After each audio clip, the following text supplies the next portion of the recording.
Hi friends, முக்கியமான ட்ரேடெல்லாம் நடக்கணும் அப்படிங்கிற எதிர்பார்த்துட்ருக்கோம். ஸோ அந்த டைமில் பார்த்தீங்க அப்படின்னா, இப்போ நியூஸ்லலாம் பேசப்பட்டது என்ன அப்படின்னா, சிஎஸ்கே மேனேஜ்மெண்ட் ஒரு மீட்டிங் மாதிரி டிசைட் பண்ணியிருக்காங்க. ஸோ அந்த meeting review meeting August 2nd week இருக்கும் அப்படிங்கிற மாதிரி சொல்லப்படுது. ஸோ இதில் முக்கியமான சில விஷயங்கள் பேச போகிறாங்க. குறிப்பாக ட்ரேடை பற்றி இருக்கும், அதுக்கப்புறம் ஆக்ஷன் பற்றி இருக்கும். ஆனால் இன்னொரு விஷயம் ரொம்பவே பேசப்படுது. என்ன பார்த்தீங்க அப்படின்னா, கேப்டன்சியில் மாற்றம் இருக்குமா அப்படிங்கிற ஒரு டாக் போயிட்டுருக்கதா சொல்லப்படுறாங்க. ஸோ அதை இந்த ரிவ்யூ மீட்டிங்கில் பேசுவாங்க அப்படிங்கிற மாதிரி சொல்லப்படுது. அதே மாதிரி பார்த்தீங்க அப்படின்னா, தல தோனி அவர்களோட ப்ரெசன்ஸ் இருக்குமா, சிஎஸ்கேல அவர் என்ன பண்ண போகிறாரு, என்ன ரோல் பண்ண போகிறாரு, இந்த மேட்ச் அதாவது 2027 மேட்சஸ் அவர் விளையாடலை அப்படின்னா என்ன பண்ண போகிறாரு அப்படிங்கிறதுமே டாக் போயிட்டுருக்கு. ஸோ ஃபஸ்ட்டு பார்த்துருவோம், கேப்டன்சியை பற்றி பார்த்துருவோம். கேப்டன்சியை பற்றி டாக் வரதுக்கு காரணம் என்ன?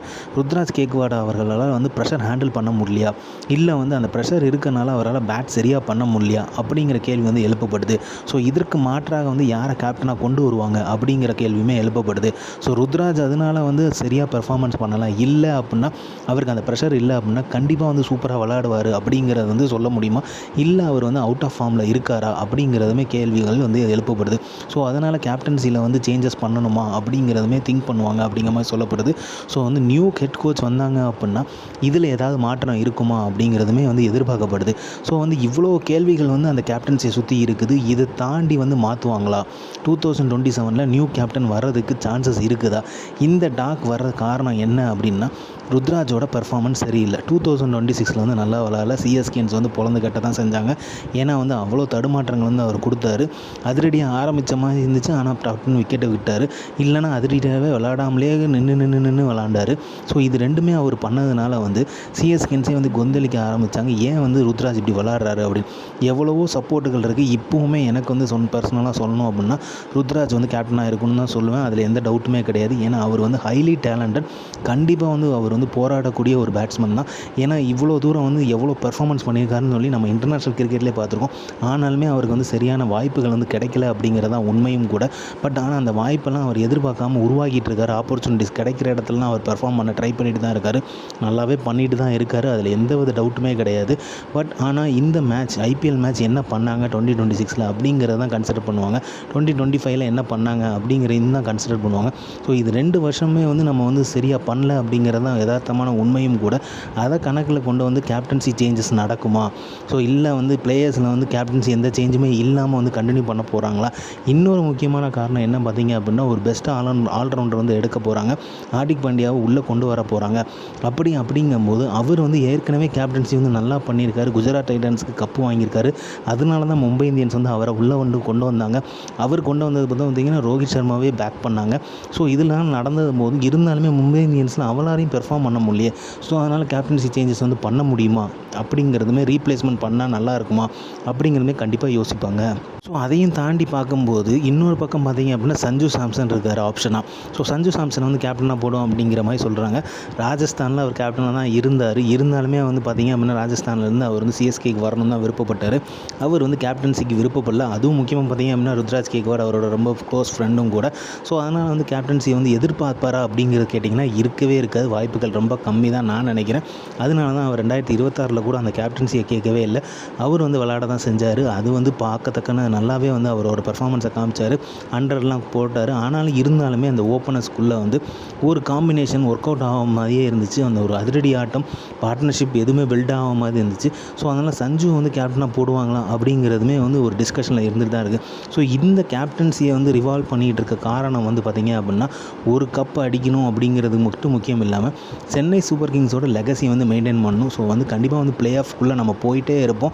அதை நமக்கு பழக்கப்படுத்திட்டார் நம்ம தல தோனி அவர்கள். ஸோ அதை எதிர்பார்த்துட்ருக்கோம். சம்டைம்ஸ் நடக்காமல் போகும். ஆனால் இந்த மாதிரி கீழே நம்ம முடிக்கிற மாதிரி டாப் 10ல் பார்த்திங்க அப்படின்னா 7, 8 இல்லை 10 அந்த மாதிரி பொசிஷன்ஸ்லாம் முடிக்கிறோம். அது ரொம்பவே சரியாக பெர்ஃபார்ம் பண்ணாத ஒரே காரணத்தினால தான் இருக்கும் அப்படிங்கிற மாதிரி சொல்கிறாங்க. கண்டிப்பாக அந்த சரியாக பெர்ஃபார்ம் பண்ணல அப்படிங்கிறத நான் சொல்லுவேன்.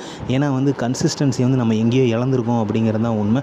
ஸோ அதை வந்து ரீபில்ட் பண்ணணும் அப்படிங்கும்போது எல்லா இடத்துலையுமே கை வைக்க தான் செய்வாங்க. அதை வந்து சிஎஸ்கே மேனேஜ்மெண்ட்டுமே இப்போ வந்து டேக் ஆஃப் பண்ணியிருக்குன்னு தான் சொல்லுவேன். ஏன் பார்த்தீங்க அப்படின்னா அதனால தான் ஹெட் கோச் மேனேஜ்மெண்ட்டில் வந்து ஹெட் கோச்சை வந்து மாற்றணும் அப்படிங்கிறதையுமே முடிவு எடுத்து ஸ்டீஃபன் ஃப்ளமிங்கை மாற்றுறாங்க. ஏன்னா அடுத்த ஒரு ஜென்ரேஷன் வந்து உருவாகிக்குது. அடுத்த ஒரு எராக்காக டிகேடுக்காக வந்து கண்டிப்பாக வந்து ஒரு கோச் மேனேஜ்மெண்ட் வந்து சேஞ்சஸ் இருக்குது. ஸோ அதை நோக்கி தான் அவங்க வந்து பயணிக்காங்க. அப்படிங்கும்போது எல்லாத்துலேயுமே ஒரு சேஞ்சஸ் இருக்க தான் செய்யும். ஸோ கேப்டன்ஸ்லையுமே சேஞ்சஸ் இருக்குமா அப்படிங்கிற டாக் வந்து போயிட்டே இருக்குது. ஸோ இதுக்கு இன்னொரு முக்கிய காரணம் என்ன பார்த்தீங்க அப்படின்னா ஏன் இந்த டாக் வரணும் அப்படிங்கிறதுனா இப்போ கூட வந்து ரிப்போர்ட் அதாவது நியூஸ் வந்து பரவலாக சொல்லிகிட்டு இருக்குது வந்து பார்த்திங்க அப்படின்னா மும்பை இந்தியன்ஸ் வந்து ட்ரேட் பண்ணுறதா இருந்தால் ருத்ராஜ் கேக்வாட் ஹார்திக் பாண்டியா ட்ரேடை பண்ணுற மாதிரி கேட்டுகிட்டு இருக்காங்க. ஏன் இதுக்கு வாய்ப்பு இருக்குது அப்படின்னா ஓப்பனர்ஸ் மட்டுமே கிட்டத்தட்ட நான் சொல்கிறது தப்பாக கரெக்டாக தெரில, பட் நியர்லி வந்து அப்ராக்சிமேட்லி வந்து 36 crores ஆஃப் சிஎஸ்கே வந்து வச்சுருக்காங்க. ஸோ அதனால வந்து இந்த சேஞ்சஸ் நடக்குதுன்னா ருத்ராஜை மாற்றி கேட்குறாங்க அப்படிங்கிற மாதிரி சொல்லப்படுது. ஸோ அதுக்குமே வாய்ப்பு இருக்க தான் செய்யுது. ஸோ அதனால தான் இந்த கேப்டன்சி இஷ்யூ வந்து ரைஸ் பண்ணியிருக்காங்களோ மேபி அப்படிங்கிற மாதிரியும் தோணுது. இன்னொரு பக்கம் கேப்டன்சியை வந்து பெர்ஃபார்ம் பண்ண முடியாதனால தான் அவரோட பேட்டிங் பெர்ஃபார்மன்ஸை வந்து அவரால் காட்ட முடியலையோ அப்படிங்கிற 2வது பாயிண்ட்டுமே எழுப்பப்படுது. 3வது பாயிண்ட் பார்த்தீங்க அப்படின்னா ஹார்திக் பாண்டியா, சஞ்சு இவங்க எல்லாம் உள்ளே வரும்போது இவரை விட வந்து அவங்க வந்து அதில் வந்து எக்ஸ்பீரியன்ஸ் ஆகிருக்காங்க. ஸோ அதனால் வந்து அவங்களுக்கு ஒரு தடவை கொடுத்து பார்க்கலாம் அப்படிங்கிற ஐடியா வந்து கண்டிப்பாக யாராக இருந்தாலும் தோண தான் செய்யும். அதையும் மீறி ருத்ராஜுக்கு வந்து கொடுக்குறாங்களா அப்படிங்கிறதுமே நம்ம பொறுத்திருந்து தான் பார்க்கணும். என்ன நடக்க போகிறதுன்னு வெயிட் பண்ணி தான் பார்க்கணும். ஏன்னா வந்து என்ன சேஞ்சஸ்னாலுமே மேனேஜ்மெண்ட்டில் வந்து கொண்டு வரணும் அப்படிங்கிறது நல்லாவே தெரியுது. அதனால தான் ஃபெம்மிங்கே வந்து சாக் பண்ணியிருக்காங்க. ஸோ அதனால் வந்து கண்டிப்பாக வந்து இந்த சேஞ்சஸை வந்து நம்ம வெயிட் பண்ணிகிட்டு இருப்போம். ஆகஸ்ட் மாதம் இல்லை வந்து அதுக்கப்புறம் வர்ற மாதங்களில் கூட வந்து மீட்டிங் நடந்து அதுக்கப்புறம் பார்த்திங்க அப்படின்னா ஃபுல் பேக்காக வந்து நமக்கு வந்து அப்டேட்ஸ் வந்துகிட்டே தான் இருக்கும்னு நினைக்கிறேன். ஏன்னா வந்து சென்னை சூப்பர் கிங்ஸில் வந்து நிறைய மாற்றங்கள் வந்து நடக்கிறதுக்கு வாய்ப்பு இருக்குது. ஸோ இதில் வந்து பார்த்திங்க அப்படின்னா தோனியோட ரோல் என்ன அப்படிங்கிறது தான். ஸோ கண்டிப்பாக வந்து அவர் வந்து அனௌன்ஸ்மெண்ட் பண்ண போகிறது இல்லைங்க. ரிட்டையர்மெண்ட் அனௌன்ஸ் பண்ணலாம் அவர் எதிர்பார்க்கக்கூடிய ஆளில் டீம் இந்தியாவிலே அதை வந்து விரும்பக்கூடிய ஒரு ஆளாக தான் அவரை நம்ம பார்க்குறோம். ஃபேர்வெல்லாம் என்ன அப்படிங்கிற மாதிரி அவர் கேட்பார். ஸோ அதனால் சொல்லாமலாம் அமைதியாக தான் வந்து வெளியில் போவார். அதில் எந்த வித சந்தேகமே கிடையாது நமக்கு. நமக்கு தான் வந்து தோனிக்காக ஒரு கப் அடிக்கணும் அப்படிங்கிறத நம்ம எல்லாருமே நினச்சிட்டு இருக்குது. ஏன்னா அப்படி ஒரு லெகசியை வந்து க்ரியேட் பண்ணி வச்சுருக்காரு. ஸோ அப்படி இருக்கும்போது பார்த்திங்க அப்படின்னா இந்த ஆக்ஷன்ஸு ட்ரேட் பண்ணுறது அதுக்கப்புறம் பார்த்திங்க அப்படின்னா மேனேஜ்மெண்ட்ஸ் எல்லாத்தையுமே யோசிக்கும் போது தோனி அவர்களை வந்து மென்டாராக கொண்டு வருவாங்களா அப்படிங்கிற மாதிரிலாம் கேள்வி எழுப்புது. எனக்கு அதெல்லாம் தெரியல. பட் ஆனால் கண்டிப்பாக டீம் மேனேஜ்மெண்ட்டில் இருப்பாருங்கிற மாதிரி தோணுது. ஸோ டீம் மேனேஜ்மெண்ட்டில் கண்டிப்பாக ஒரு டிசிஷன் அத்தாரிட்டியில் அவர் கண்டிப்பாக இருப்பார்.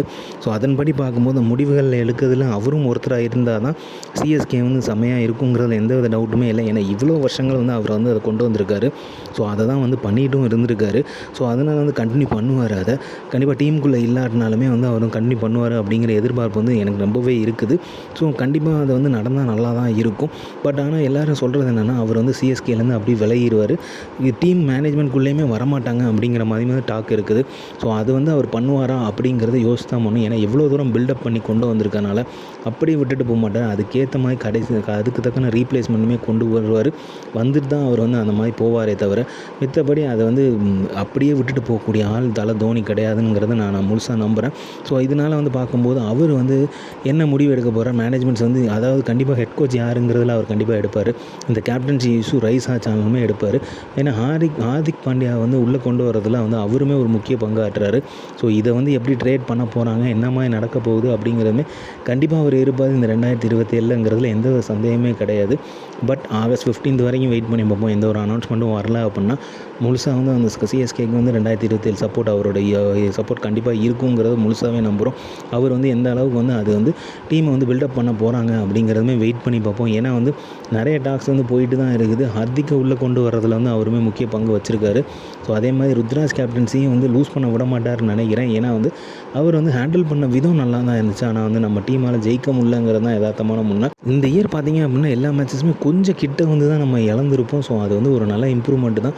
ஸோ அதை மீறி வந்து 2026 இது கண்டினியூ ஆகிடக்கூடாது. கண்டினியூ ஆனால் கண்டிப்பாக வந்து 27 வந்து ஒரு பெரிய மாற்றத்தை வந்து எதிர்பார்க்க வந்து சிஎஸ்கேன்ஸே வந்து பொங்கி எல்லாம் ஆரம்பிச்சிடுவாங்க அந்தளவுக்கு. ஸோ வெயிட் பண்ணி பார்ப்போம் எந்த மாதிரியான சேஞ்சஸ் நடக்க போகுதுன்னு. தோனியோட ரோல் என்ன பண்ண போகிறாங்க, கேப்டன்ஷிப்பில் இருக்கிற இஷ்யூ வந்து சரி ரெக்டிஃபை பண்ண போகிறாங்களா, இல்லை வந்து ருத்ராஜே கண்டினியூ ஆகட்டும் அப்படிங்கிற டெசிஷன் எடுக்க போகிறாங்களா, எல்லாமே வந்து இந்த ரிவ்யூ மீட்டிங் அப்புறம் தெரியும். இதுக்கெல்லாம் முற்றுப்புள்ளியாக இருக்குது ஆரம்பம் புள்ளியாக அமைய போகிறது வந்து ஹெட் கோச் அமைகிறது தான் இருக்குது. அவங்க அதுக்கப்புறம் வந்து அதை வந்து டெசிஷன் பண்ணி மேனேஜ்மெண்ட் ஸ்டாஃப்ஸ் எல்லாத்தையுமே ரெடி பண்ணி கோச் மேனேஜ்மெண்ட் ஸ்டாஃப்ஸுமே ரெடி பண்ணும்போது இது எல்லாமே ஒரு வந்து கிளாரிட்டி கிடைக்கும் அப்படிங்கிற நம்பிக்கை இருக்குது. கேப்டன்ஷிப் இஷ்யூவில் வந்து என்னை பொறுத்த வரைக்கும் ருத்ராஜ் கண்டினியூ பண்ணணும் தாங்க நினைப்பேன். 2027க்கு அப்புறம் வந்து அவங்க எப்பவும் போல் முடிவு எடுத்தாங்க அப்படின்னா நல்லாயிருக்கும். ஸோ 2027 மட்டும் ருத்ராஜ் கண்டினியூ பண்ணால் நல்லாயிருக்கும் அப்படிங்கிற எதிர்பார்ப்பு எனக்கு இருக்குது. ஏன்னா வந்து சஞ்சு மாதிரியே வந்து ஹார்திக்கும் வந்து ஃப்ரீ ஃப்ளோவாக வந்து விளாண்டாரு அப்படின்னா டீம் ஜெயிக்கவும் நிறைய வாய்ப்பு இருக்குது. ஸோ அடுத்த வீடியோவில் வந்து கண்டிப்பாக ஓவர்சீஸ் பிளேயர்ஸை பற்றி நம்ம பார்ப்போம். ஸோ இந்த மாதிரி கிரிக்கெட் அப்டேட்ஸ் சிஎஸ்கே பற்றி தெரிஞ்சுக்கிறதுக்கும் லைக் பண்ணுங்கள், ஷேர் பண்ணுங்கள். மட்டைப்பந்து இன்சைட்ஸ் வந்து சப்ஸ்கிரைப் பண்ணுங்கள். தேங்க்யூ.